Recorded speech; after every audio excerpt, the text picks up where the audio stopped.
Sejam muito bem-vindos a mais um quadro do Zona Mista, o podcast da Somos Liverpool, onde você tem as entrevistas com as personalidades do meio esportivo, figuras proeminentes que fazem acontecer esse jogo maravilhoso. E hoje eu tô aqui com uma música ao fundo que faz todo sentido, ela tem tudo a ver com o nosso convidado de hoje, In The City, porque ele está na cidade, ele está no norte do nosso Brasil querido, está em Porto Velho. E In The City é uma canção de rock que foi escrita pelo Barry DeVorson e pelo Joe Walsh.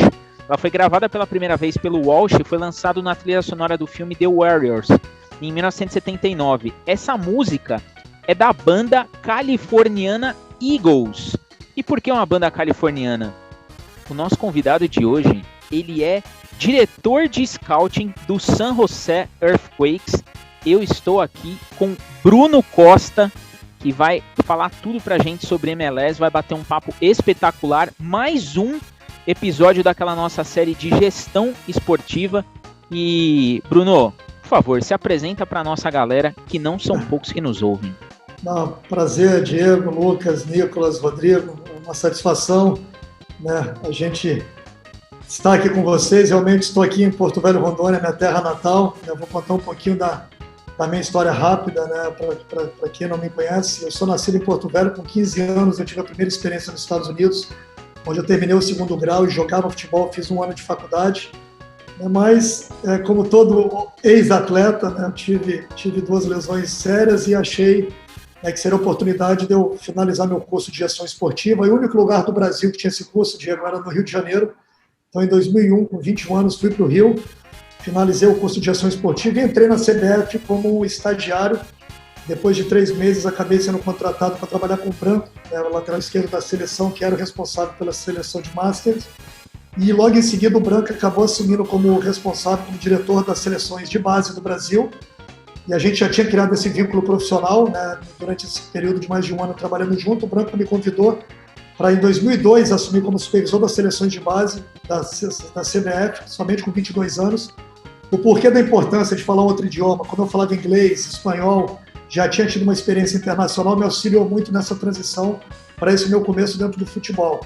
Né, fomos campeões mundiais sub-20, sub-17, pela primeira vez na história, o Brasil ganhou 2 mundiais, né, ou qualquer seleção do mundo pela primeira vez, né, o Brasil foi o primeiro país a conquistar os 2 mundiais no mesmo ano. Em 2007, o Branco acabou indo para o Fluminense como coordenador de futebol, executivo de futebol, e me convidou para ser o braço direito dele, né, gerente de futebol do profissional e diretor das categorias de base do Fluminense. Então, foram 4 anos ali formidáveis, campeão brasileiro em 2010, campeão da Copa do Brasil em 2007, final da Libertadores em 2008, final da Copa Sul-Americana. Então, o Fluminense foi meu grande desafio assim, dentro de um clube de futebol. Em 2011, no Figueirense também, melhor campeão da história como diretor das categorias de base. Em 2012, acabei retornando para a CBF como responsável pelo departamento de scout das seleções de base do Brasil e também como observador técnico da seleção brasileira principal. Foram 4 anos ali dentro da seleção brasileira, 6 anos na primeira passagem, 4 na segunda. Mas por que eu fiz essa introdução? Aquele sonho de voltar para os Estados Unidos e de participar do crescimento do futebol dos Estados Unidos, da MLS, sempre falou mais alto para mim. Em 2016, eu tive o prazer de, agora, o Ronaldo, todo mundo comenta dessa compra do Ronaldo do Cruzeiro, mas o Ronaldo ele tinha uma participação no Fort Lauderdale Strikers, que era um clube na cidade de Fort Lauderdale, na Flórida, e o grupo que comandava o clube me convidou para ser o diretor de futebol desse clube em 2016. Fiquei 1 ano nesse clube, nos Estados Unidos. Achei que era o momento ideal de fazer essa transição, de ter uma porta de entrada no futebol dos Estados Unidos para poder chegar na MLS. Em 2017, surgiu a oportunidade e o convite para assumir o departamento de scout do San Jose Earthquakes, responsável por todo o monitoramento de mercado, análise de mercado e também de implementar uma metodologia de análise e observação de atletas, desde o nosso primeiro time até as categorias de base. Já estou indo aí para a minha 6ª temporada em 2022 no San Jose. Então, um pouquinho da minha história aí para que todos também entendam e facilite também essa nossa conversa.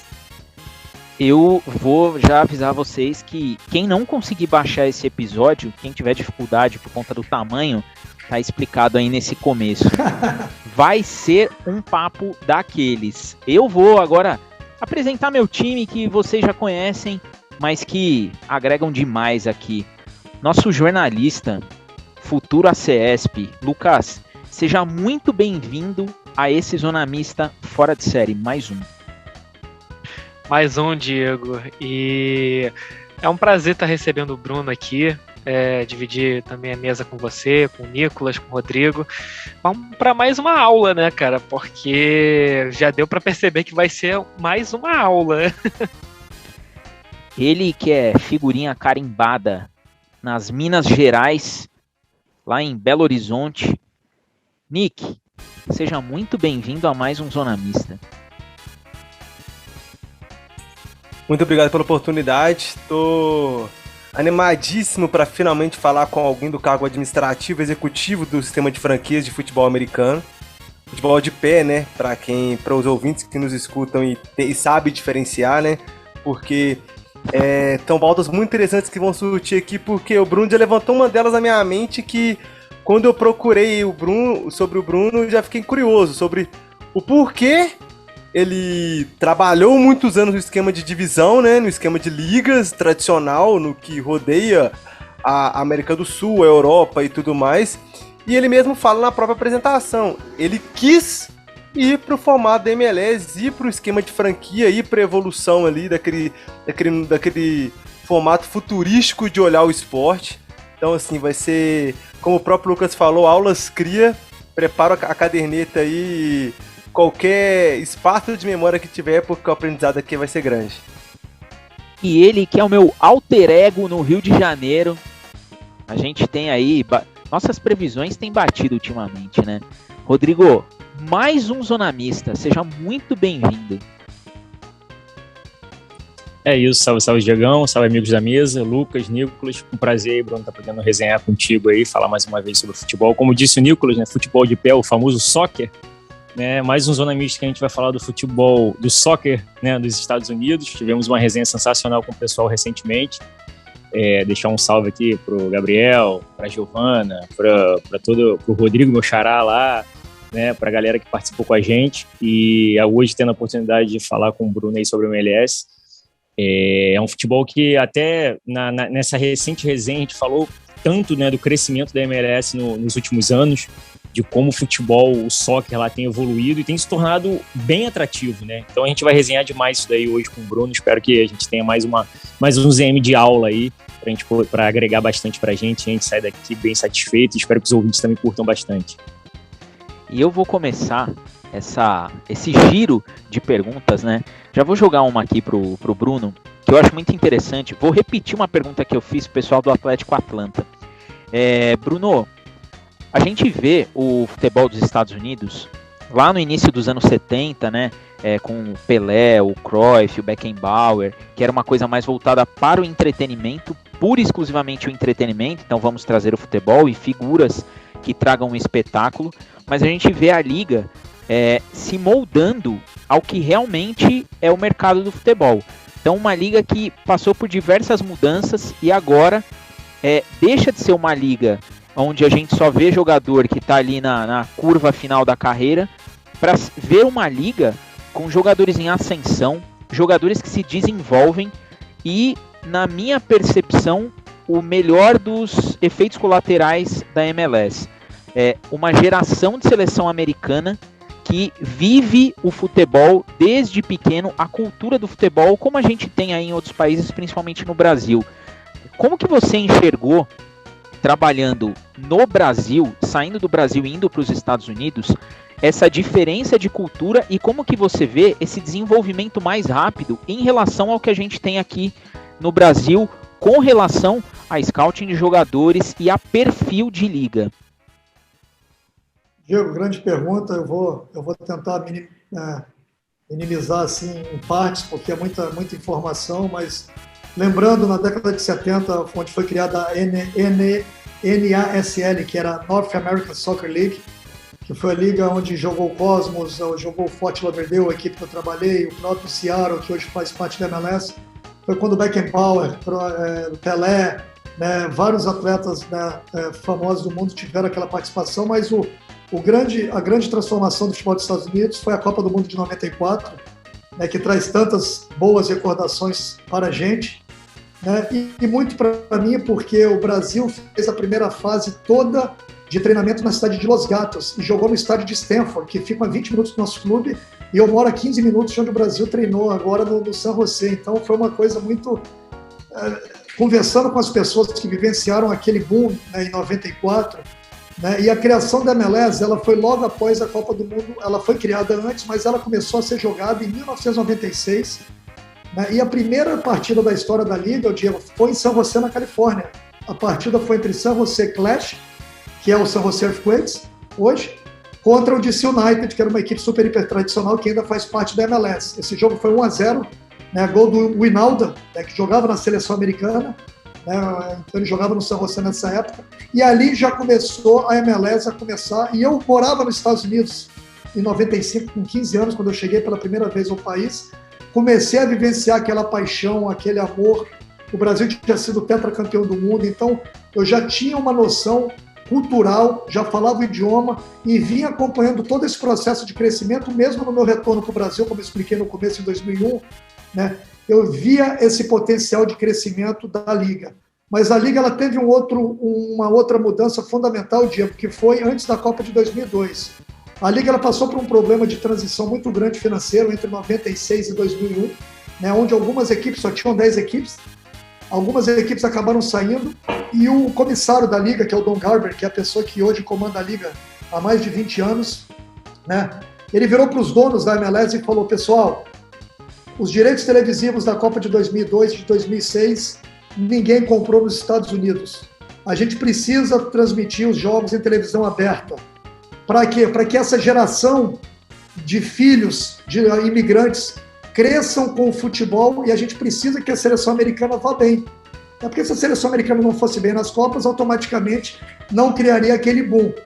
E tudo acabou dando certo, porque foi um valor de quase 100 milhões de dólares, que cada dono de clube teve que dar 10 milhões de dólares na época, comprar os direitos televisivos para a televisão aberta para a Copa de 2002 e 2006.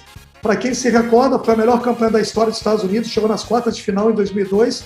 A geração de ouro dos Estados Unidos, com Donovan, com Beasley, com Guti, com Kyle Beckerman, né? Aí veio a geração jovem, que acabou também tendo uma boa participação na Copa da Alemanha. Essa Copa de 2002, se eu não me engano, ganharam do México nas oitavas de final, que é o maior rival dos Estados Unidos. Isso então, mesmo. Todo esse processo acabou auxiliando para solidificar esse processo de transição da Liga. E em 2007, né, logo após o Mundial, foi quando o Beckham, em 2007, 2008, o Beckham acabou sendo contratado, e a Liga ela já foi para o que chama de MLS, isso 2008, 2.0. O que era 2.0? Era internacionalizar a marca da Liga, trazer atletas mais experientes, né, para que você pudesse também criar essa visibilidade da Liga. E a partir de 2010, 2011, começou a expansão da MLS. A MLS, que tinha 10 clubes, hoje tem 28 para 2022. Então, 18 clubes foram adicionados em 13 anos. É um crescimento assim estrondoso. E a partir de 2012 começou a obrigatoriedade também do investimento nas categorias de base, Diego, que também fez com que essas novas gerações fizessem. Por que eu estou explicando isso tudo? Tudo isso foi um planejamento estratégico já de 25 anos atrás, que foi feito, que tiveram seus percalços, tiveram suas dificuldades, mas tudo foi muito bem planificado e planejado para que a MLS chegasse onde está hoje. Eu vou fazer um parênteses antes de passar para o Nick. É muito interessante essa questão, Bruno, do projeto, de quando você tem os percalços. Que eu falo isso sempre. Algumas culturas do mundo entendem os percalços como um ajuste de rota e não interromper o projeto. Enquanto outras culturas, no primeiro obstáculo, tá vendo? Deu errado. Acho que tá claro isso daí. Vou te dar um exemplo. Aqui a gente tem a MLSPA, que é a Major League Soccer Players Association.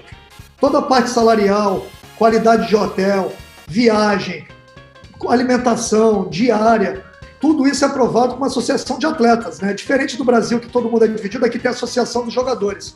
E era uma briga dos jogadores ter voo fretado, né? Porque a NBA, a NFL, todo mundo, as distâncias nos Estados Unidos são distâncias continentais, assim como a gente tem no Brasil.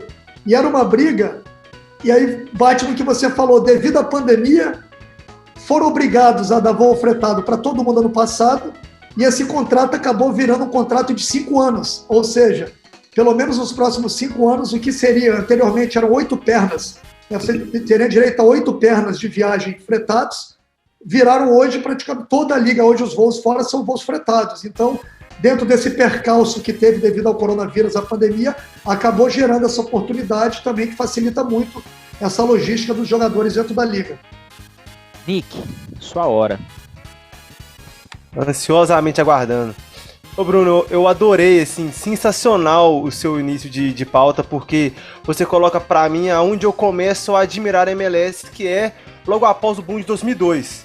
Eu não tenho idade pra ter visto de perto e acompanhado o boom de 98 ali, aquela coisa e tal, e eu acompanho o boom de 2002 e 2004. Ah, mas por que 2004? Porque em 2004 acontece a Copa das Confederações.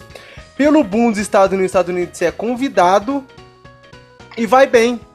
Também vai bem na Copa nas Confederações 2004, fazendo com que, os Estados Unidos jogou de igual para igual com a seleção campeã do mundo?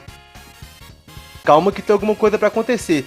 E você narra tudo perfeitamente, que essa questão do boom, de como a diretoria da MLS trabalha perfeitamente a longo prazo, tem que se colocar isso em pauta, porque eles pensam a longo prazo, para acontecer o futebol da melhor maneira que eles conseguem.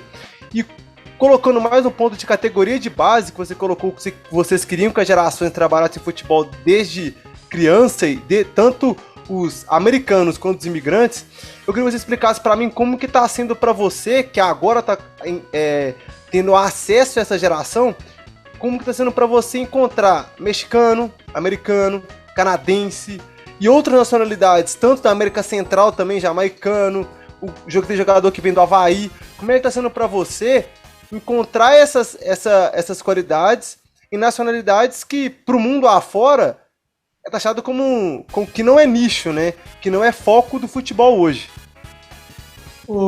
Nicolas, eu cresci no meio da base da formação. Eu acho que o bom profissional de futebol, seja treinador, seja executivo de futebol, seja preparador físico, para trabalhar em alto nível, ele precisa ter essa experiência de ter trabalhado com categorias de base. Ali que você aprende tudo. E eu tive essa oportunidade de começar lá embaixo, de crescer dentro do país do futebol que era o Brasil, de conhecer a cultura. Lembrando que os Estados Unidos é um país continental com 50 países diferentes. Dentro é um continente. São 50 culturas diferentes, 50 estados diferentes, com diferentes miscigenações, diferentes perfis físicos e culturais de jogadores. Eu moro num estado com 40 milhões de habitantes, que é a Califórnia. O norte da Califórnia tem 11 milhões de habitantes na minha região. Quando eu cheguei no clube, o clube tinha 2 times nas categorias de base. E foi um pedido do diretor de futebol junto comigo, quando ele me contratou: Bruno, a gente precisa fazer um raio-x, focar no perfil de jogador que a gente tem aqui dentro da nossa área. Por quê? Dentro da MLS a gente tem o que chama de homegrown territory. Nenhum clube da MLS pode entrar dentro da minha área num raio de 110 quilômetros e pegar jogador da minha região. O Atlanta, o Orlando City, o Miami, eles não podem vir em São José num raio de 110 quilômetros e pegar jogador na minha área. Então, qual que era o primeiro objetivo meu? Identificar as principais clubes, escolas de futebol, perfis de jogadores, características, identificar o meu modelo de jogo, identificar como que eu ia jogar como São José, qual o perfil de atleta que a gente ia formar e usar toda aquela experiência que eu tinha de Brasil, de participar de Mundial, de Sul-Americano.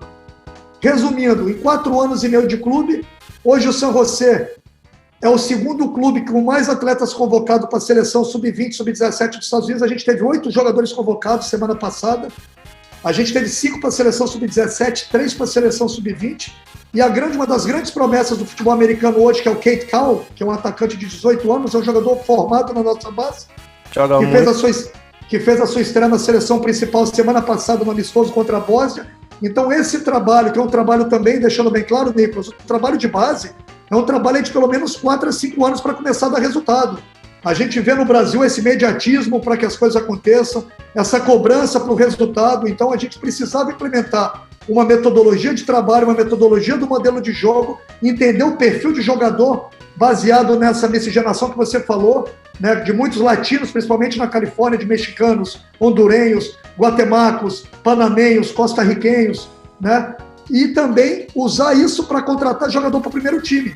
Hoje o lateral esquerdo titular da seleção peruana, o Marcos Lopes, é um menino que a gente trouxe para o San José com 18 anos de idade.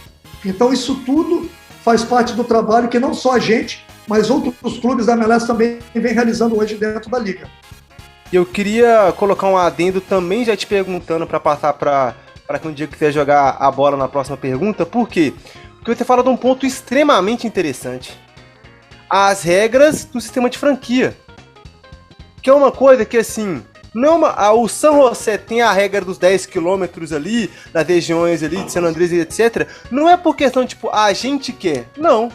Alguém de cima fala com os clubes, que hoje são 28. E eu acho, espero a Deus, que chegue a 32, porque tá crescendo demais. Por quê? Porque vocês colocam a liga inteira, colocam algumas regras, que igual eu falei no começo, pro nosso futebol, pro futebol extra estadunidense, é muito diferente. É um futebol trabalhado em evolução, é um futebol trabalhado em venda e trabalho com o jogador, é um futebol trabalhado em você cativar a sua nação, tanto a sua nação estatal, quanto nacional, quanto os países ao redor, se sentirem cativados a acompanhar a liga. Não é só a fase de contratar jogador de fora e fazer a liga alavancar, pelo que parece nos últimos 3, 4 anos, ela vem passando. Enquanto isso, a MLS vem revelando o jogador, igual você acabou de colocar. Ela vem evoluindo não só o nível da própria Liga Americana. A gente vê a Liga Canadense. A seleção canadense pode estar se classificando para a primeira Copa do Mundo. E 65% dos jogadores canadenses jogam ou jogavam a MLS ou as ligas de baixo dos Estados Unidos. Eu queria que você explicasse para mim como que foi para vocês trabalhar com essa evolução que era a longo prazo, colher esse fruto e trabalhar essa evolução para quê? Para ela continuar rendendo e ainda assim dar um novo passo. Lembrando que a MLS é uma liga que a gente trabalha com teto salarial, com orçamento pré-definido de ano a ano. Então a gente tem um valor pré-definido e o jogador formado nas categorias de base a gente chama de free money. O atleta que eu assino da minha base, ele não conta quanto o meu teto salarial. Então a liga ela estimula que você forme jogadores, por quê? Se eu tenho um lateral direito formado na minha base, esse lateral ele vai me custar $80 mil por ano de salário. Correto? 100% de uma venda futura desse jogador é meu. Ao invés de gastar $400, $500 mil por ano de salário no lateral direito internacional, eu tenho um garoto doméstico formado na minha base e a sobra desse dinheiro é como um Moneyball. Você tem que movimentar isso, é um quebra-cabeça. Então, o mais maravilhoso, Bruno, é que não pesa no seu investimento. O salary cap não cobra. Não cobra porque você tem um garoto formado na base. Então, quanto mais forte é a sua base, mais oportunidade de contratações te dá para você investir nos jogadores que realmente vão fazer diferença.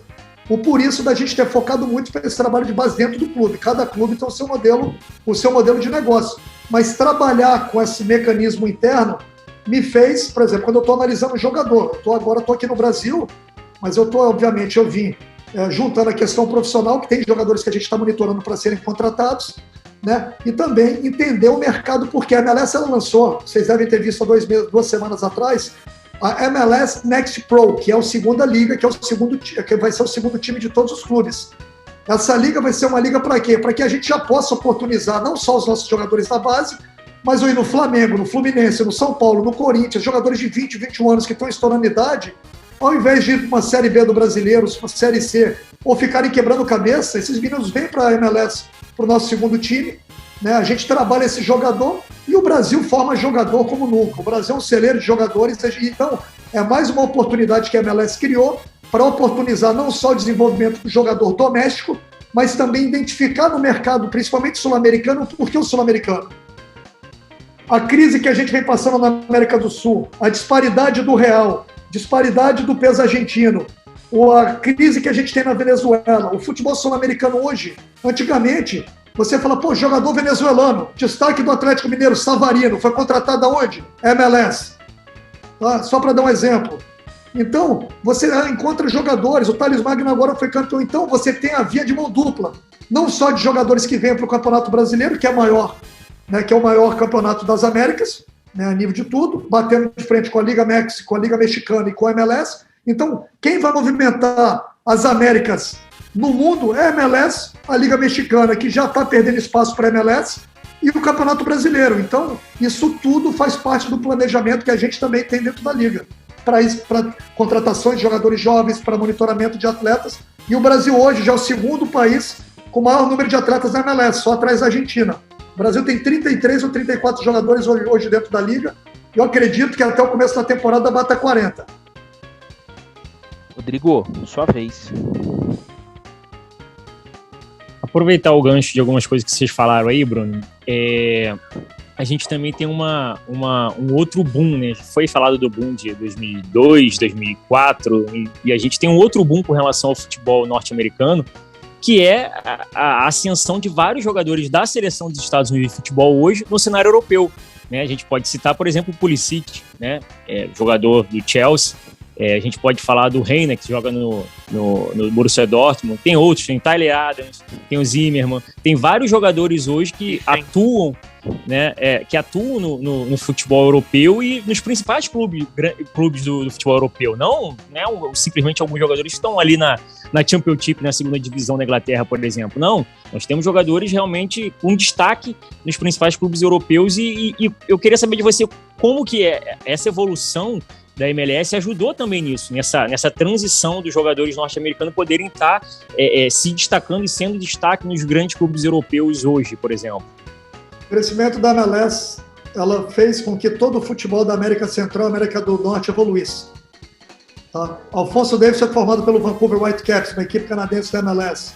Tá? Você pega hoje a CPL, que é a Liga Canadense, que foi criada agora devido à Copa do Mundo de 2026, que também será realizado no Canadá. Então, esse crescimento da MLS, ele automaticamente fez que a seleção panamenha crescesse. Panamá teve na última Copa do Mundo, fez que a seleção hondurenha evoluísse.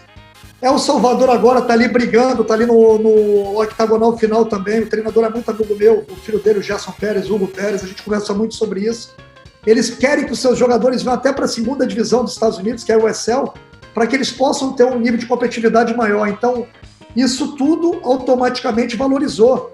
A MLS, se eu não me engano, na última janela, foi a liga, fora as 4 ou 5 maiores ligas da Europa, com o maior número de atletas disputando partidas eliminatórias ao redor do mundo. Foram mais de 70, 80 jogadores. Então, com números, com estatísticas, já está muito claro. Hoje eu converso com um jogador quando eu quero trazer. A gente contratou o Natan, Natan Pelay, zagueiro da Seleção Brasileira Sub-20, jogou no Palmeiras. O Natan estava na Suíça, foi o melhor zagueiro do Campeonato Suíço, com propostas de grandes equipes do futebol europeu, 25 anos, 26 anos, no auge dele. A gente conversou com o Natan, mostrou o projeto.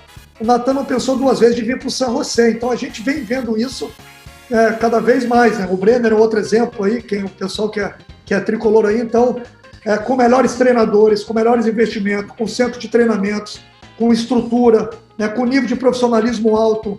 Uma temporada onde você vai jogar entre 40 e 44 jogos, ou seja, o jogador ele sabe que ele vai preservar também a integridade física dele, ele não vai jogar 70, 75 jogos, ele vai dar uma qualidade de vida para a família, além de quê? De estar num ambiente profissional que vai capacitar ele, e o inglês, que é um idioma mundial, que esse atleta ele chega no seu clube, ele aprende um outro idioma que vai facilitar com que ele faça essa transição também para o mercado europeu depois. Então, eu começo a falar que são muitos fatores, né? São muitas vertentes que tem dentro desse processo todo.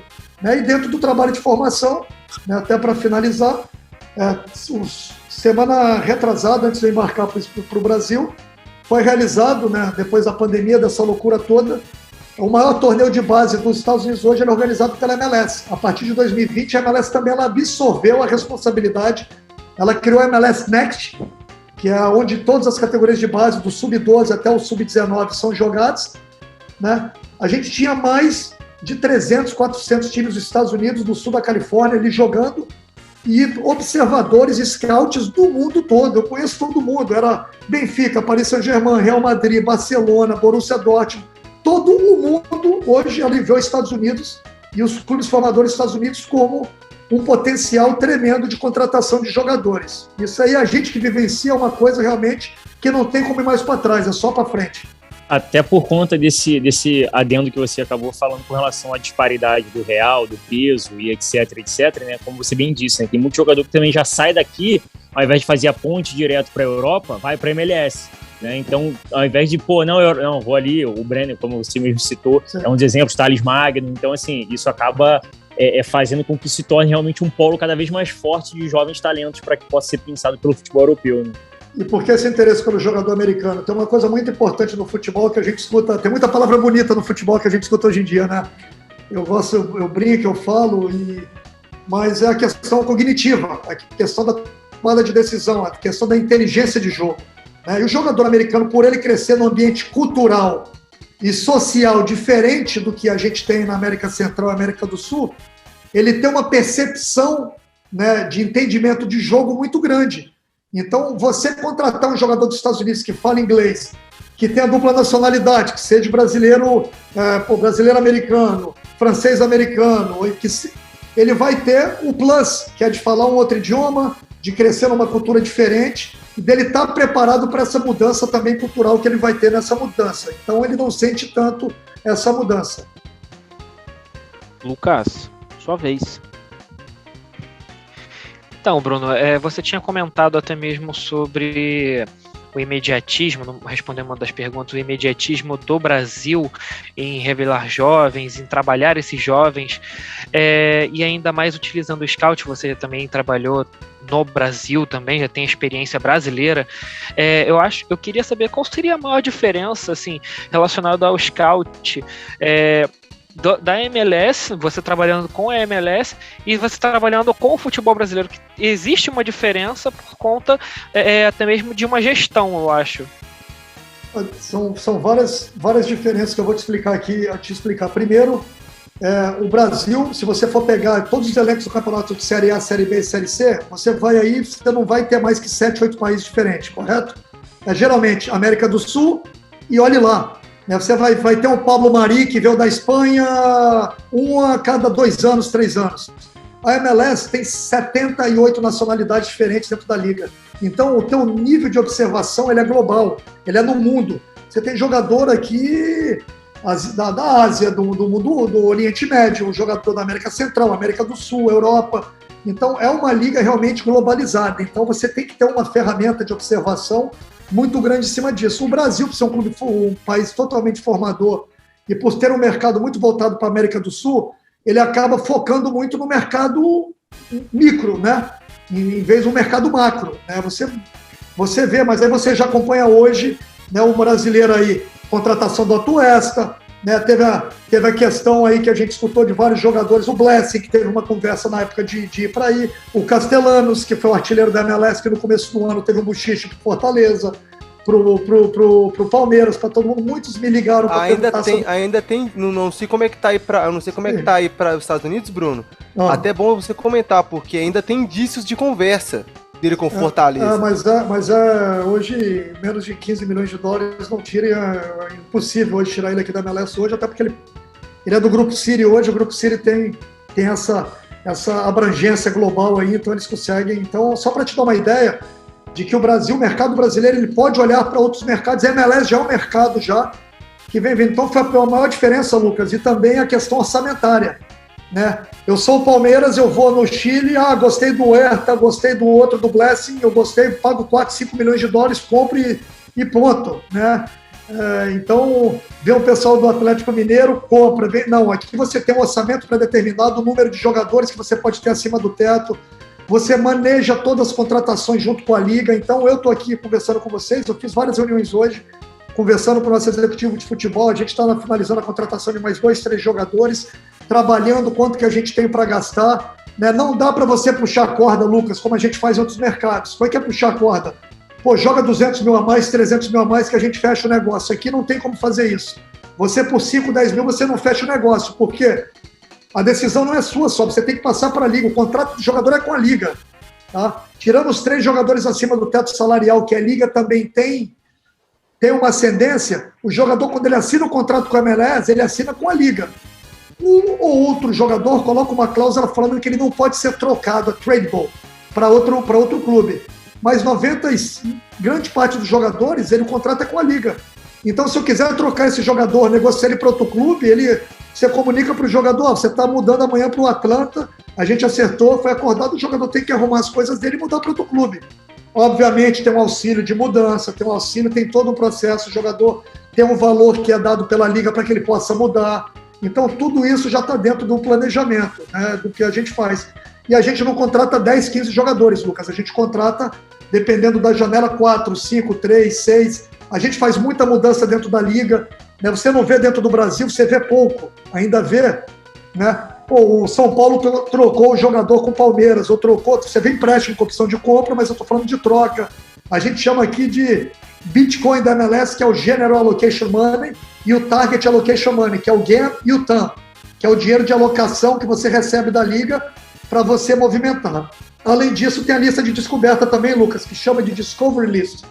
É uma lista que você tem, no máximo, você só pode ter 7 jogadores ao máximo, por vez, cada clube. Se eu identifico um jogador no Brasil, eu ligo na MLS e falo, MLS, vamos lá, Rafael Veiga, tá? Começou a jogar no Palmeiras, estourou, quero contratar o Rafael Veiga. A liga vai, Bruno, o Atlanta já tem o Rafael Veiga na lista como opção para contratar o Rafael Veiga. Você é o segundo na relação. Então, são vários mecanismos internos da liga que acabam... Por que a liga faz isso, Lucas? Para que o agente também não fique oferecendo jogadores para vários clubes diferentes. E porque o clube também tem um processo analítico de scout bem feito, para que valorize também quem faça o scout bem feito.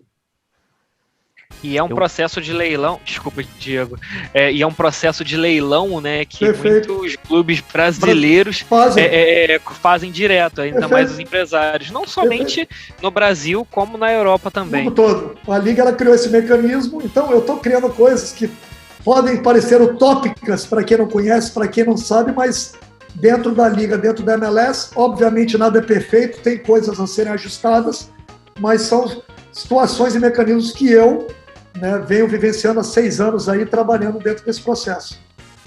Eu vou até aproveitar aí, esse episódio ele vai ser um espetáculo, né? Ô Bruno, eu sou um crítico aqui no Brasil, principalmente no São Paulo. Você falou uma questão aí de formação de jogadores, de estilo de jogo, que eu gostaria muito que isso fosse padronizado aqui, mas não é, e acho que nunca vai ser. A gente vê muito jogador jovem que ele perde espaço no time principal, porque ele vem lá desde o sub-7, sub-9, 11, 13, 15, 17, 20, ele vem treinando num estilo. Quando chega no principal, como só um ganha, e esse que ganha é bom e os outros 19 são ruins, os clubes inventam de mudar. Não existe um projeto dentro do futebol profissional. Nos Estados Unidos, com esse sistema de franquia, tem muita gente que critica o fato de, por exemplo, não ter rebaixamento. Mas eu entendo que ele privilegia quem se planeja. Esse é um sistema que ele privilegia quem se planeja.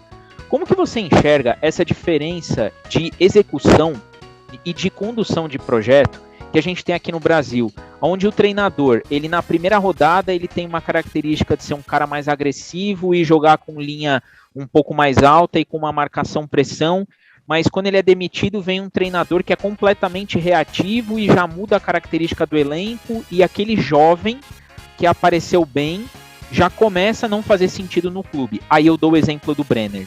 O Brenner apareceu muito bem num esquema que priorizava o ataque, e ele era uma flecha letal, e a partir do momento que se interrompeu isso, o Brenner ele já começou a perder o brilho dele. Como que você vê isso daí?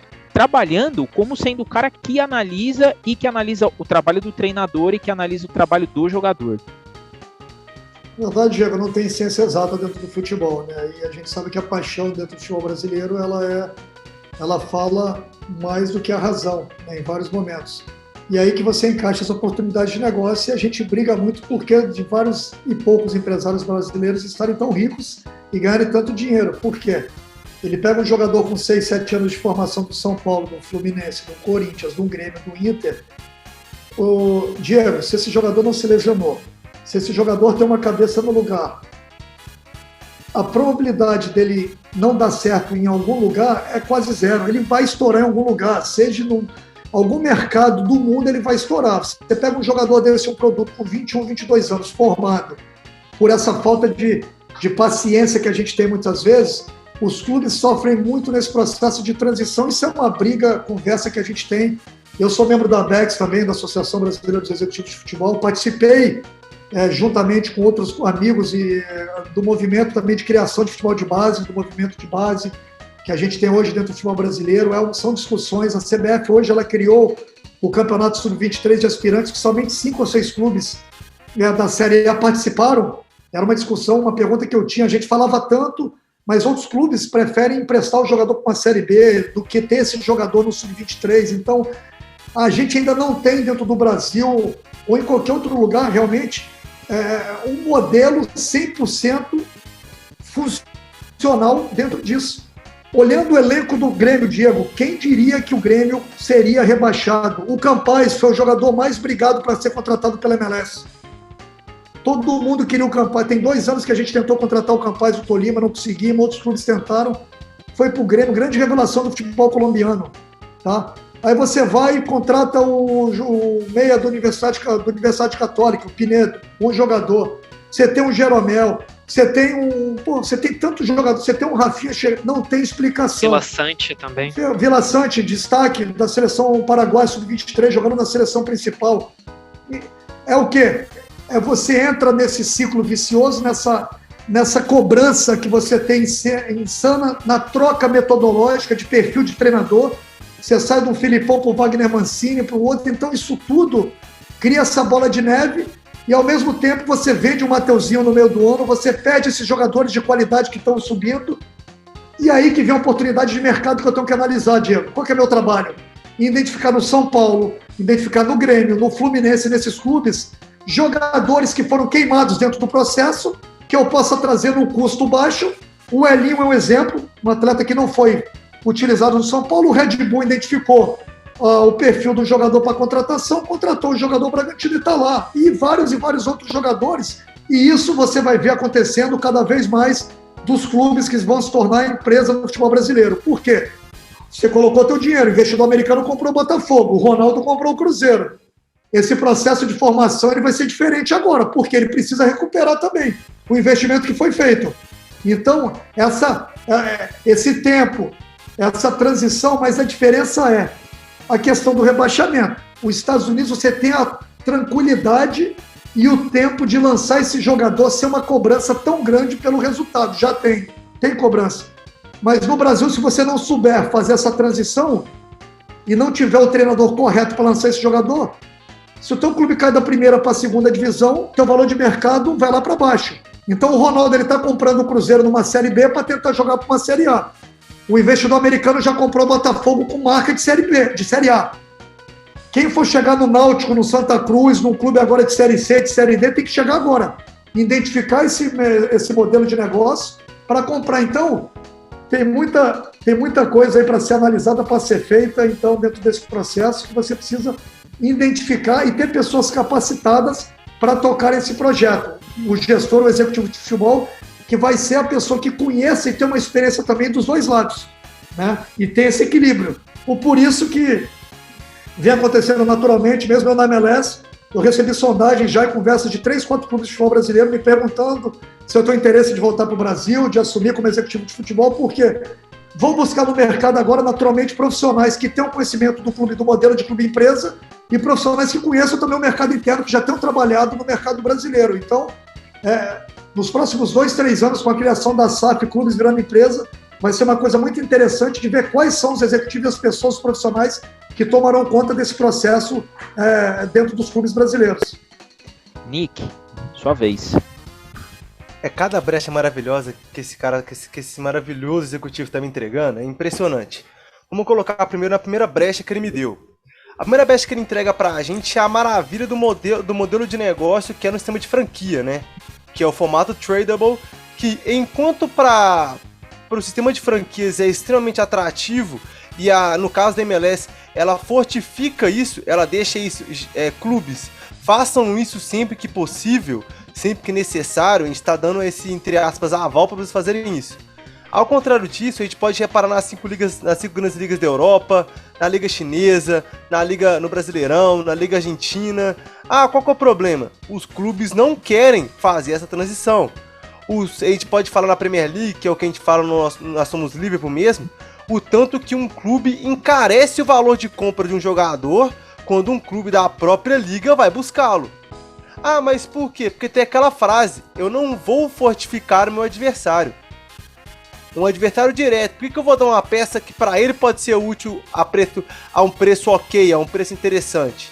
Porque para ele não é interessante fortificar a liga, se para ele é interessante que você faça com que o clube inteiro domine a liga perpetuamente, igual o PSG faz hoje na Liga 1. No tema de franquias, claramente, pelo que o Bruno fala, não é assim.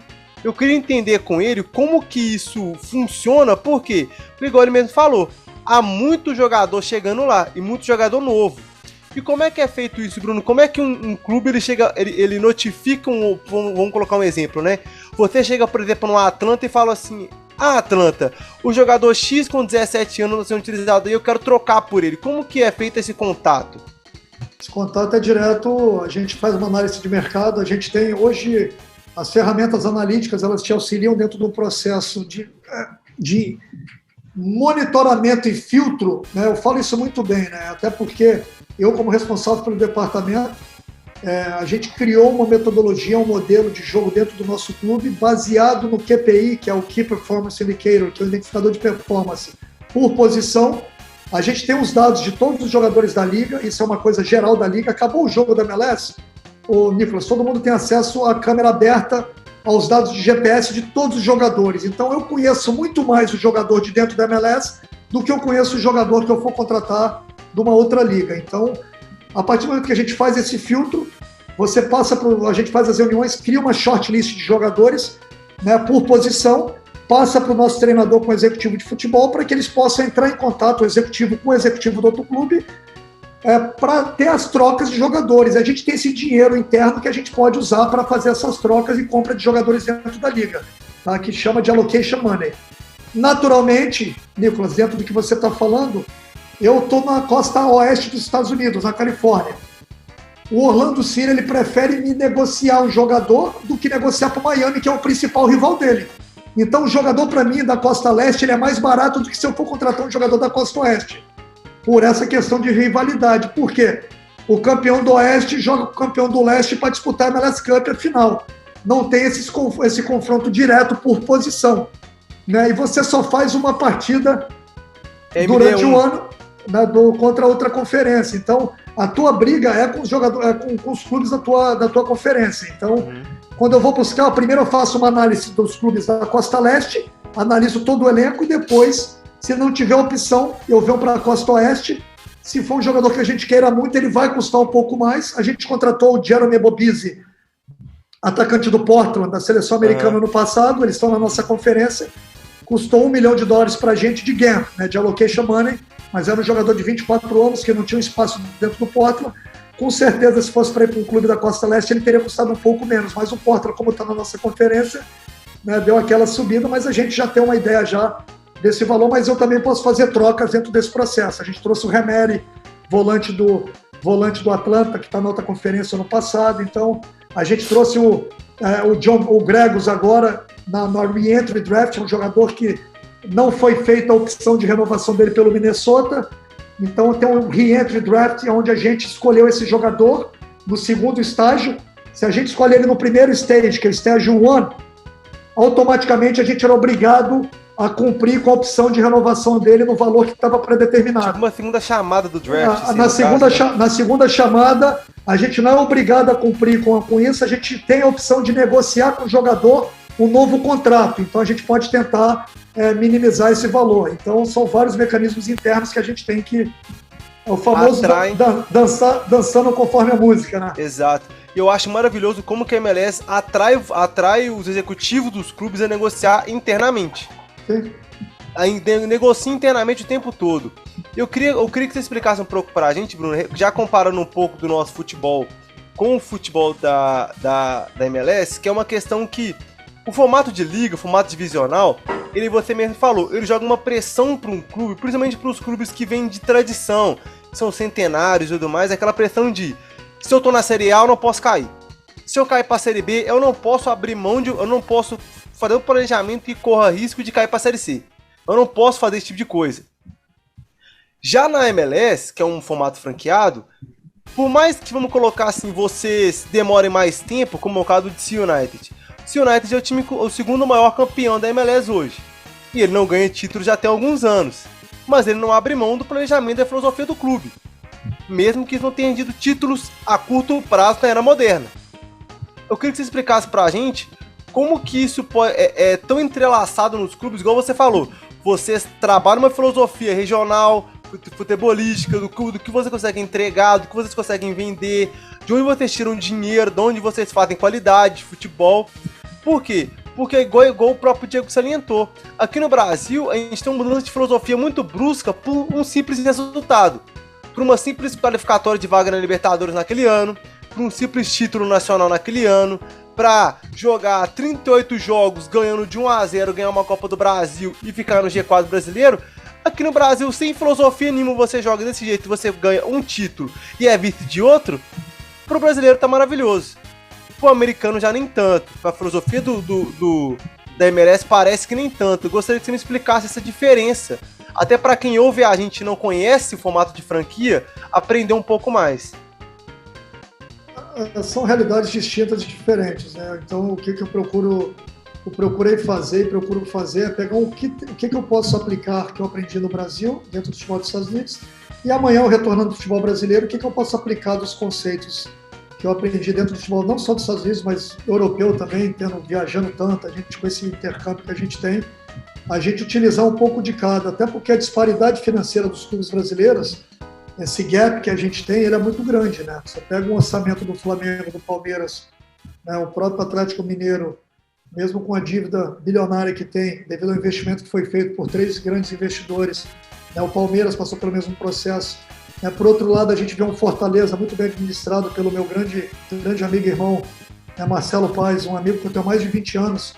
A gente brinca muito, o Marcelo nem sonhava em ser presidente do Fortaleza, eu ainda trabalhava no Fluminense. E o Marcelo, a gente sempre conversava, ele já mostrava esse desejo e sonho dele de ser presidente do Fortaleza, implementando uma metodologia, uma gestão profissional, e eu acho que o Marcelo é um grande exemplo aí, né, de um presidente que soube trabalhar tudo isso, um clube do Nordeste, né? O próprio Bahia, que infelizmente acabou caindo para a Série B, ele teve, né, 3, 4, 5 anos aí muito bacanas, então você precisa também trabalhar dentro da sua realidade, né? O que pode ser feito futuramente dentro da Série A do Brasileiro é você criar um playoff, 4º time para ser rebaixado, né? Em vez de rebaixar 4 times, você rebaixa 3 e cria um playoff junto com o clube com 17º, por exemplo, 17º da Série B do Brasileiro, porque mais investidores vão entrar, mais clubes vão virar SAF, e quem comprar um clube numa Série C, ele vai querer que esse clube suba também para a Série A para ele ter uma valorização do ativo que ele está comprando, né? Então você tem que trabalhar com a realidade brasileira e ter esse equilíbrio também do resultado do resultado de campo que você precisa. É um ativo que você tem, como tem em todo lugar, é cultural. Você não vai acabar com o rebaixamento no Brasil, como eu também acho muito difícil você implementar rebaixamento nos Estados Unidos. Não é o que está errado nos Estados Unidos ou que esteja certo no Brasil, é porque culturalmente o americano está acostumado com esse modelo. E o brasileiro, o latino, ele está acostumado. A gente viu, eu acredito, assistir o jogo Barraca Central e Quilmes na Argentina. Não sei quem viu esse jogo agora do Campeonato Argentino. O Barraca Central nunca tinha subido para a primeira divisão da Argentina, né, e acabou ganhando nos pênaltis do Quilmes, né? É o time do Tapia, né? Do Isso. Presidente da AFA. Mas aí que está criar essa... Falando que todas as... Que foi ajudado. Foi ajudado, que foi tudo, mas... Todas as polêmicas possíveis foram colocadas. Mas eu toquei nesse assunto mostrando realmente o sentimento de você poder participar desse processo. Mas eu acho que os dois modelos são... Como a questão de clube-empresa no Brasil, eu sou a favor do modelo de gestão profissional, independente de ser clube-empresa ou não. Se você tem um departamento de futebol profissionalizado, com autonomia, né, para você desempenhar, como o Flamengo fez durante o tempo, como o Atlético Paranaense faz muito bem feito, e outros clubes, é um modelo blindado pelo presidente, tudo bem, é um modelo profissional. Você não tem que virar um clube-empresa especificamente para ter um modelo de gestão profissional. O que eu prego, sim, é um modelo profissional com metas e objetivos a serem alcançados e com pessoas capacitadas dentro de cada departamento. Ponto. Rodrigo, sua vez. Só um adendo antes aqui com o que o Bruno falou. Eu sempre falei sobre isso com relação ao Atlético Paranaense, né? Principalmente por não ser um time do eixo Rio-São Paulo, querendo ou não, é o eixo do futebol em si, de toda forma, mais visto, né, vamos dizer assim. Tem um modelo de gestão há muitos anos que vem dando certo. Sempre, né, em resenhas, falando sobre futebol, eu sempre uso o Atlético Paranaense como exemplo. Falou, não quero que como o Diego disse, sou botafoguense, eu não quero que o Botafogo da noite pro dia tenha um dinheiro injetado e vire o melhor time da América do Sul. A questão não é essa. Só quero que tenha um trabalho profissional dentro, sabe? Com a chegada do CEO agora, do Jorge Braga, nós, torcedores, conseguimos identificar pontos significativos com relação a boa gestão dentro do clube, né? Agora voltando, né, para a MLS, eu acompanho bastante a NBA, né? Então você consegue comparar bastante coisa do futebol, do soccer com o basquete, né? Tem muita semelhança com relação ao draft, né? Aos jogadores, essas trocas e etc. E esse lance que você citou com relação a, tipo assim, a lá ser de uma forma e aqui ser de outra e não ter o certo e errado. Eu também vejo assim, eu acho que seria até estranho se, por exemplo, na MLS tivesse um rebaixamento, né? Eu acho que se tivesse os clubes tivessem um descenso, outro acesso, eu acho que seria até estranho para o próprio público que já está acostumado com o modelo de franquia, não só no futebol, mas no futebol americano, no basquete, no hóquei, no beisebol, em tudo. Então, assim, para eles é uma cultura, como você bem disse, né? Eu acho que fica bem claro para quem acompanha minimamente ali qualquer esporte nos Estados Unidos. E por se tratar de esporte, eu queria saber como que é a paixão destinada dos torcedores para o futebol, para o soccer. Você vê semelhança com o futebol sul-americano, por exemplo, assim? Você acha? Eu sei que não tem como comparar, como você disse, né? A paixão do torcedor do brasileiro é diferente, chega até beira o absurdo em determinados momentos, porque a gente sai da razão em várias formas e o brasileiro, o argentino principalmente, ultrapassa certos limites. Mas o americano, ele consegue entender que aquele esporte deve ter um pouco mais de paixão, além de simplesmente torcer por aquela franquia, etc., ou não tem esse tipo de envolvimento? Como é que você vê o dia a dia dos torcedores no soccer dos Estados Unidos? A questão cultural e regional, ela vai muito em cima disso, né? Por exemplo, o San José, onde eu trabalho, é um clube super, hiper tradicional na liga, clube fundador, primeiro jogo da liga, foi campeão da liga 2 vezes, 2000 e 2003, maior jogador da história dos Estados Unidos, o Landon Donovan foi campeão no San José, então tem toda essa questão cultural, mas o nosso torcedor é um torcedor mais família, é um torcedor mais que não um torcedor que vai para o estádio para gritar tanto, sabe? Você vai para o sul, para Los Angeles, que é um clube novo, o LAFC, já é um perfil de torcedor diferente. Você vai no Atlanta, então isso vai muito pela região, mas o nosso estádio está sempre sold out, com 17, 18 mil pessoas por jogo. A média da liga hoje é uma das maiores médias do mundo, né? Outra coisa importante dentro da MLS, saiu um artigo na SoccerX ontem, antes de ontem, o contrato anual da MLS que foi assinado há 6 anos atrás, 7 anos atrás, no valor de $90 milhões por ano, que é um valor pífio, né, dentro desse processo. É um contrato que já está sendo trabalhado dentro do valor de 300 milhões. O contrato termina, vai ser renegociado agora no meio do ano, final de 2022. Né? E isso tudo faz com que a Liga faça mais investimento na base, nas comunidades. As questões sociais e comunitárias na Liga são fundamentais. Não adianta chegar qualquer sheik árabe aqui com milhões e milhões de dólares.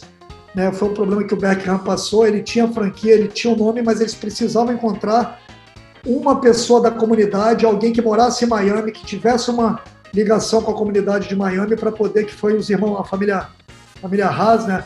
Para poder criar isso. Então, você sabe, a gente sabe que o dinheiro ele fala, né? Money talks, não tem jeito no final do dia, mas não só do Beckham, né? Nesse caso a família Haas também nada no dinheiro. Muito. É uma família cubana-americana que está lá. Então, mas voltando na questão do Brasil, o Jorge Braga, eu tive a oportunidade de conversar com ele, o Rodrigo, várias vezes.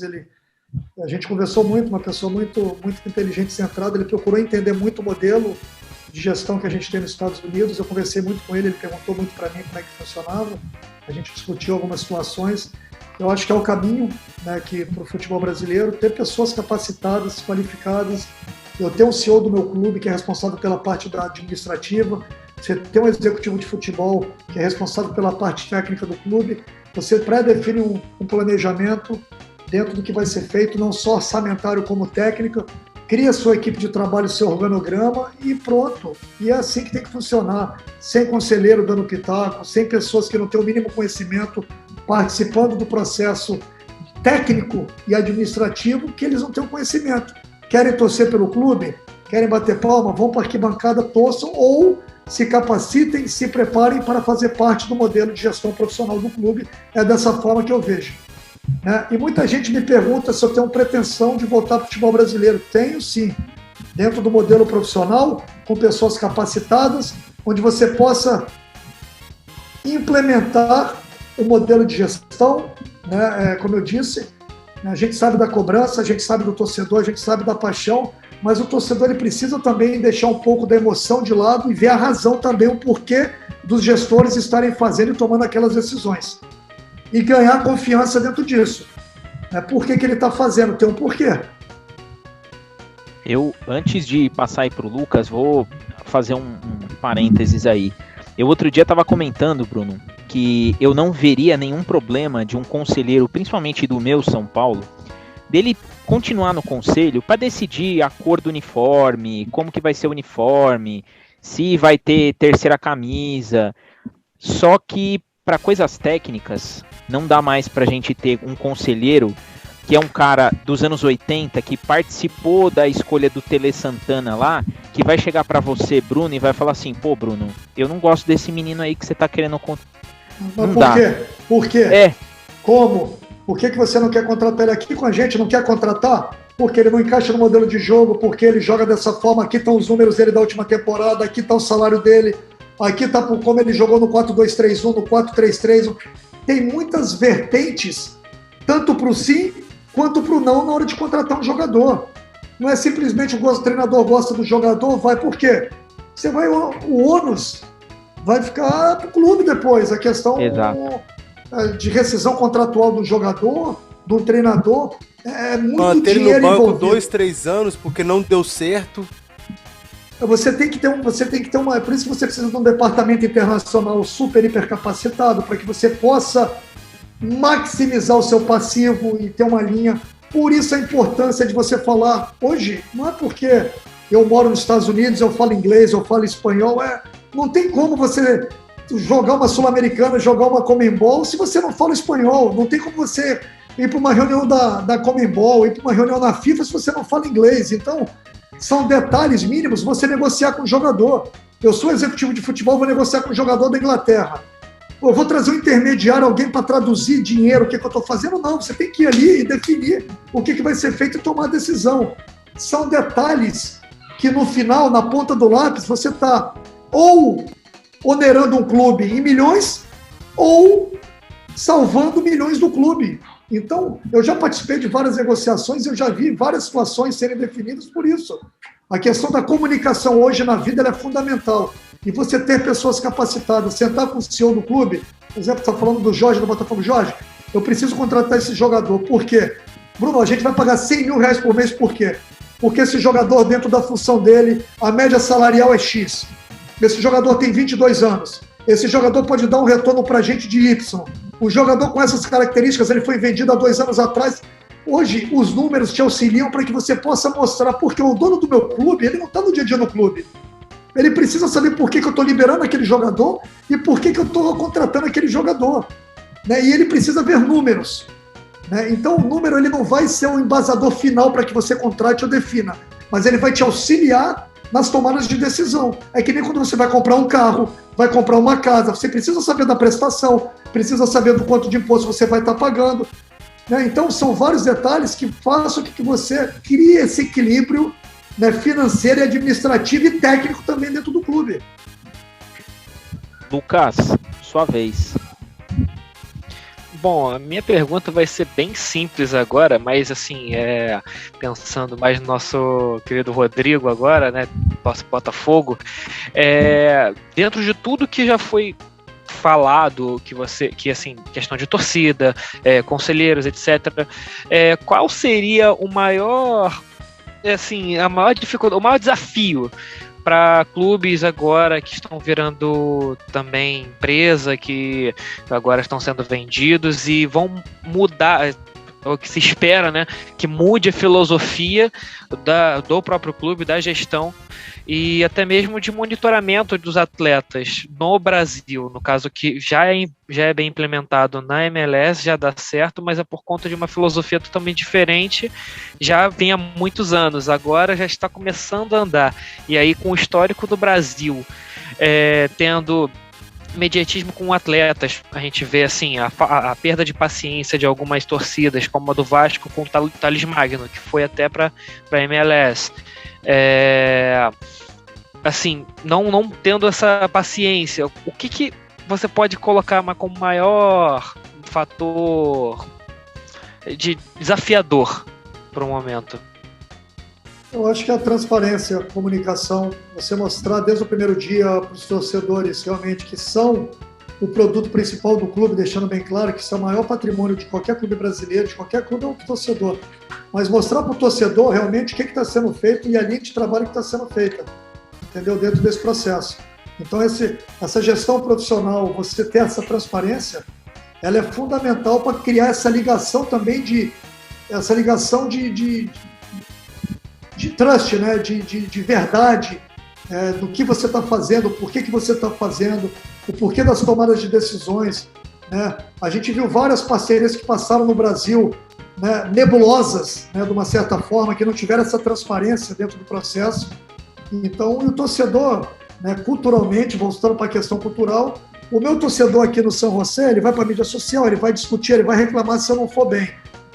Mas diferente das questões culturais, que infelizmente é uma coisa que a gente tem na América do Sul, de vandalismo, que é um absurdo, de quebrar carro, de pinchação, de tudo, se o resultado de campo não aparecer, lá no Cruzeiro, vão começar a fazer.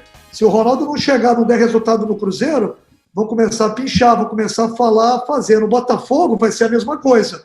Então, essa comunicação do que está sendo feita, ela é fundamental entre a direção executiva do clube, o CEO do clube, o presidente do clube, com o seu torcedor. E muita transparência dentro de todo o processo. Eu vou soltar essa última rodada aqui, infelizmente mesmo, né, essa última rodada aí de questionamentos, e eu vou colocar o meu aqui, muito em cima de tudo isso que a gente já abordou aqui. E eu queria saber de você, Bruno, se você tivesse que, te convidam aí para a CBF está com um plano para, os clubes agora vão ter que ter uma gestão completamente profissional. Como que você enxerga, o que você mudaria de visão de gestão aqui num clube brasileiro em relação ao que você faz nos Estados Unidos? O que você traria de lá para colocar aqui para falar, gente, o caminho é esse? Governança e conformidade. Não tem outra... Até por isso a CBF ela já tem um curso de governança e conformidade, que é Governance and Compliance, em inglês, né, porque é uma gestão transparente, né, com planejamento, planejamento metodológico no departamento de futebol na parte técnica, uma metodologia de trabalho também na questão orçamentária, como é que você vai fazer, o que você vai fazer, um departamento de marketing profissional, um gestor para as categorias de base profissional. Então você tem grandes profissionais no Brasil. Hoje, se eu voltasse ao futebol brasileiro, eu teria com certeza uma equipe montada na minha cabeça para pegar um clube e fazer um trabalho profissional, porque tem grandes executivos, tem grandes gestores, pessoas super, hiper capacitadas que não tiveram oportunidade ou um ambiente saudável para implementar todas as ideias e conhecimentos que essa pessoa tem. Então, por isso que eu torço, né, para que o modelo do Cruzeiro, do Botafogo, o Red Bull, Thiago Escuro, um grande amigo que eu tenho dentro do futebol, né? Você viu o tanto que o Thiago sofreu o dia quando ele foi para o Cruzeiro. Ele já tinha trabalhado no Audax, foi para o Cruzeiro, acabou retornando para o Red Bull. Então, você precisa também, sendo membro da ABEX, a gente conversa muito sobre isso, né, que é a Associação Brasileira dos Executivos de Futebol, a gente precisa também, que inclusive está sendo regulamentada agora a função de executivo de futebol no Brasil, vocês devem ter acompanhado agora, foi aprovado pela Câmara, foi aprovada pela Câmara Federal. Eu converso muito com o Rodrigo Caetano, com o Alexandre Matos, com o Cícero, né, com o Anderson Barra. Então a gente tem esse relacionamento muito próximo, mesmo distante há 6 anos, né, eu vivo intensamente o que acontece no futebol brasileiro. Então, porque o Zanota, que hoje trabalha no UFC Dallas, que foi executivo do Grêmio, do Sport, do Santos. Então, a gente procura, né, mostrar também um motivo que eu tive, Diego, de ter saído do Brasil, foi para mostrar também para o mercado exterior que o Brasil não produz e não forma só jogador, que o Brasil também forma grandes profissionais, né, além de treinadores, executivos de futebol, diretores de scout, diretores de várias áreas do futebol, né, que a gente precisa também valorizar o profissional brasileiro no exterior. É uma coisa que eu sempre procurei fazer e com certeza voltando para o Brasil um dia era isso, era trazer essa credibilidade, essa transparência dentro do processo do modelo de gestão para dentro dos clubes brasileiros. Rodrigo, sua última. Agora uma fácil, só pra gente finalizar essa resenha sensacional. O Bruno, quem é o maior rival aí do seu time? O nosso... E como funciona dia de clássico, vamos dizer assim? O nosso é o famoso Cali Clássico contra o Galaxy, né? Inclusive quando o Donovan acabou indo pro Galaxy... Pouco grande esse clássico, né, Bruno? Esse jogo ele é feito... A gente, na verdade, joga geralmente 2 vezes com o Galaxy. O jogo em casa é o único jogo que a gente não joga no nosso estádio. Esse jogo, desde 2012, ele é realizado na faculdade de Stanford, com todo o ano 50 sold out, esgotado, 50 mil pessoas. Ele é na semana anterior ao 4 de julho, que é a independência americana. Então, o grande rival nosso é o Galaxy. Seria e queriam criar rivalidade com o Sacramento, né, que acabou tendo um problema, acabou não entrando na liga. Para quem não sabe, Sacramento é a capital da Califórnia, tá? Para quem não saiba, todo mundo acha que é Los Angeles, não, né? Nem São Francisco, nem Los Angeles, nem San Diego, é Sacramento. Mas com certeza o LFC agora também virou um grande rival nosso, mas a grande rivalidade é com o Galaxy. Nick, sua última. Vamos fazer uma análise interessante aqui, Bruno, porque eu acho maravilhoso como que as coisas acontecem de forma muito diferente aí. O formato de franquia da MLS, agora o New York City acabou sendo campeão da MLS atualmente, e agora acontece uma coisa que é muito diferente comparado ao nosso futebol. Porque no futebol de vocês, no formato de franquia, vocês descobrem muito cedo, vão colocar assim, muito mais cedo do que no brasileiro, quais times vão brigar pela vaga no playoff, quais times vão disputar o playoff cabeça a cabeça, quais times vão brigar para a parte de baixo do playoff, quais times vão brigar por título, quais times não vão nem classificar. No caso do San José essa temporada, eles não classificaram para playoffs, infelizmente, né? Mas eu queria saber de você, como que foi o planejamento do San José, o que você puder falar, é claro, né? Sabendo que não se classificaram, não se classificar para os playoffs, e também qual é o planejamento de jogos, o que fazer rodada após rodada para terminar o ano da melhor maneira possível. Nicolas, de 28 clubes, 14 em cada conferência, só classificam 7. Então, 14 vão sorrir, 14 vão chorar no final do ano. Então, 50%. Se você for só no lado da emoção, obviamente o objetivo é sempre ir para os playoffs.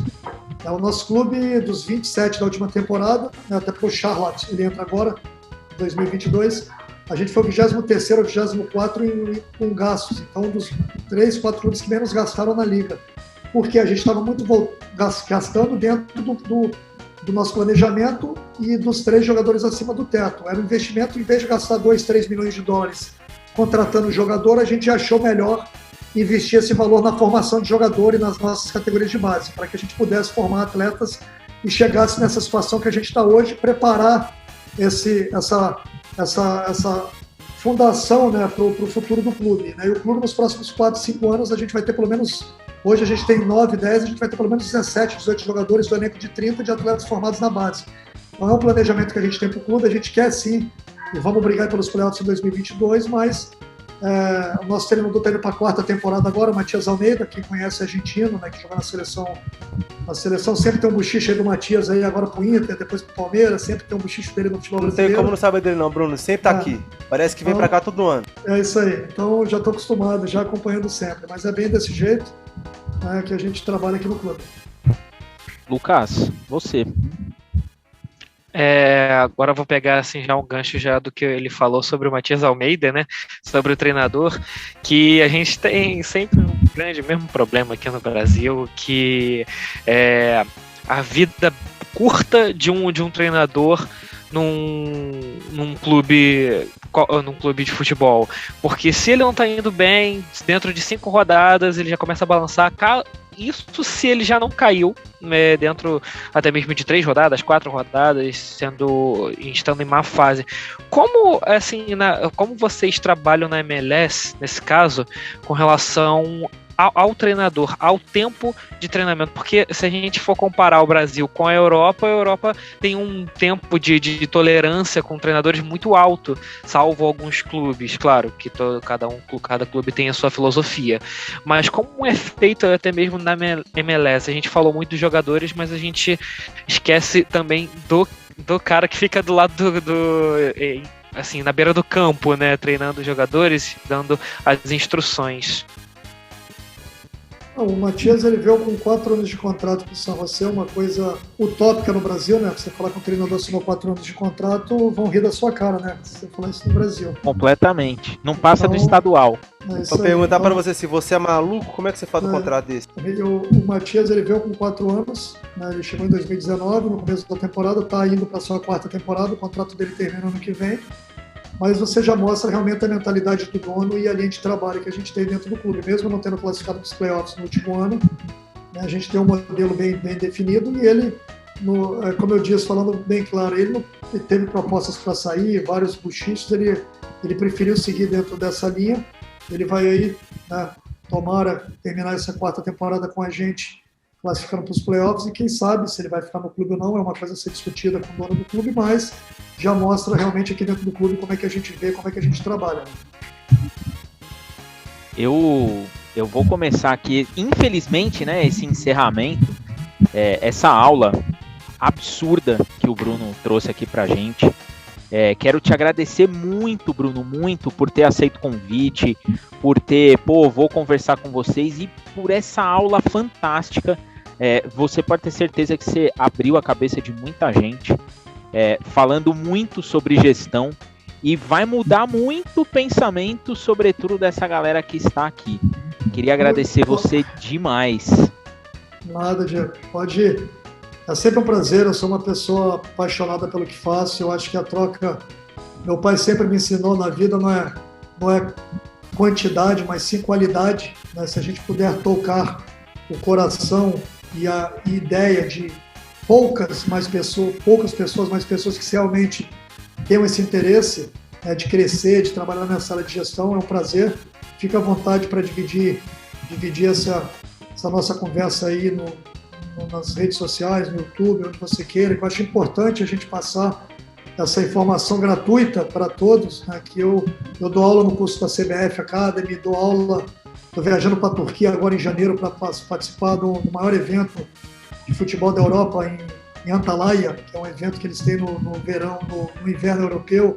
Estive em Portugal agora no evento em outubro. A gente sempre, porque as pessoas têm curiosidade de entender como é que a MLS funciona, até mesmo dentro do Brasil. Então eu estou sempre aberto. Eu acho que na vida a gente tem que realmente dividir, não segurar para a gente as informações, passar isso, né? Vou deixar o meu Instagram também é Bruno Costa 80. Quem quiser me adicionar, fica à vontade, Bruno Costa 80. Meu LinkedIn, Bruno Costa, está lá, Head of Scouting Recruitment do San Jose Earthquakes, é fácil de encontrar. E o meu Twitter, Bruno Costa 1111. Então, quem quiser perguntar também no meu Instagram, lá no Bruno Costa 80, fica à vontade. Prazer aí, Diego, Lucas, Rodrigo e Nicolas, vindo aos Estados Unidos, quando quiserem acompanhar uma partida, visitar o clube, né? Aproveitem que eu estou no San José, pelo menos em 2022, já estou indo para outra temporada, mas o futebol a gente sabe que futebol é dinâmico, né? Então, se tiver como ir em 2022, faça uma visita. Nick, deixa o seu agradecimento aí para essa aula que a gente teve hoje. Primeiramente, eu queria agradecer a oportunidade de mais uma vez estar participando do Zona Mista. Obrigado, Diego, meus parceiros da mesa, o Lucas, o Rodrigo, ao Orlando, ao Daniel, um abraço. Infelizmente perderam uma aula ao vivo, que vão ter que ouvir posteriormente, porque que conhecimento. Bruno, queria te agradecer. Eu acompanho em cima de franquias desde a minha menor idade. Meus pais têm muita influência daí dos Estados Unidos, então eu acabo tendo muita coisa daí. Acompanho os esportes americanos como um todo e me senti cativado a acompanhar os esportes americanos aí. Fui extremamente cativado com a criação do LFC. Acompanhei todo o início, a fermentação, a iniciativa da empresa, a construção do estádio, tudo isso bonitinho, até a chegada do Carlos Vela, que é o astro, né, a camisa, a propaganda do LFC atualmente é ele. Sou muito afim de conhecer mais daí do futebol, do futebol de pé, do soccer daí, porque é maravilhoso a filosofia que você, junto dos outros diretores dos outros 28 clubes agora, estão implementando mundo afora, porque não é só os Estados Unidos, como você mesmo falou. Muito obrigado pelo aprendizado e sucesso para você. Mesmo que você continue nos Estados Unidos, ou volte ao Brasil, ou vá para a Europa, sucesso máximo, porque você tem muito a ensinar e a praticar para o nosso futebol mundial. Obrigado, Nicolas. Prazer. Lucas, sua vez. Novamente, só tendo a agradecer ao Bruno e a todos aqui da mesa também, né, que, cara, fizeram um Zona Mista que agrega. O que eu fico mais feliz é que é algo que agrega muito, não só a mim, mas como a todos aqui, a todos que estão ouvindo a gente, agradecer a todos que estão ouvindo, que pararam para assistir mais um Zona Mista nosso. A gente faz com muita dedicação, busca o pessoal, a gente às vezes grava na correria, às vezes, ou até mesmo de última hora, mas que a gente faz sempre com o maior carinho, maior paixão. E, cara, eu, sinceramente, eu vou aceitar o convite do Bruno, sim, de ir para os Estados Unidos, que eu tô interessado. Rodrigo, sua vez. Pode vir, será bem-vindo. Então é isso, pessoal. Valeu, Bruno. Muita satisfação. Muito obrigado aí pelo aprendizado, pela aula sensacional de gestão aqui no nosso Zona Mista. Como o Diego costuma dizer, nossos ZMs, como são carinhosamente conhecidos, né, que são várias pessoas aí que a gente já conseguiu entrevistar, são realmente pessoas sensacionais que agregam demais, não só para a gente, mas com certeza para os nossos ouvintes. A gente com certeza teremos feedbacks positivos, porque foi uma aula sensacional. Muito obrigado mais uma vez aí, agradeço ao Lucas, ao Nicolas, deixar um salve pro Orlando e pro Danny Boy que não puderam ter participado aqui com a gente. Bruno, fica à vontade de mandar uma camisa pra gente, tá? Pode mandar um presente pra gente, já que passamos o Natal aqui, então, fica, né? Vamos aproveitar o momento natalino, se tiver de bobeira lá, uma jogadinha, pode ser antiga, manda aí pra gente, só pra gente poder pendurar, assim, quando a gente estiver gravando um próximo ZM, ou então um próximo episódio nosso. A gente aqui, foi o Bruno que mandou pra gente, ó, aí a gente vai tacar nas redes sociais lá, ó. Vai ter que pegar pessoalmente, hein? Tá, já te falei, excelente, excelente. Vamos dar um jeito de viajar e a gente vai pra lá, então. Valeu mais uma vez, Bruno. O schedule para a próxima temporada já está no site da MLS. Quem tem acesso ao site, todos os jogos da próxima temporada já estão no site. Então, começa dia 27 de fevereiro, nossa pré-temporada retorna agora dia 5, dia 16 a gente já começa a pré-temporada. Dia 11 a gente tem o draft, né? Que é o draft de college, que não é mais primordial como era anteriormente, mas você ainda consegue pegar grandes valores ainda dentro desse processo. A gente tem 3 atletas hoje titulares do nosso grupo, né, inclusive um de seleção americana, que é o Jackson Hill, que foi draftado pela gente. Então ainda é um evento ainda importante, diferente do futebol americano e dos outros esportes que não tem uma categoria de base como o soccer tem. Ainda mesmo assim ele ainda é importante. Prazer, obrigado pelo carinho sempre, contem comigo no que precisar aí, pessoal. E eu, Diego, fico por aqui, agradeço cada play, agradeço cada feedback que vocês nos dão nas redes sociais e digo que logo mais tem mais um Zona Mista pintando no seu agregador de podcast. Beijos no coração e fui!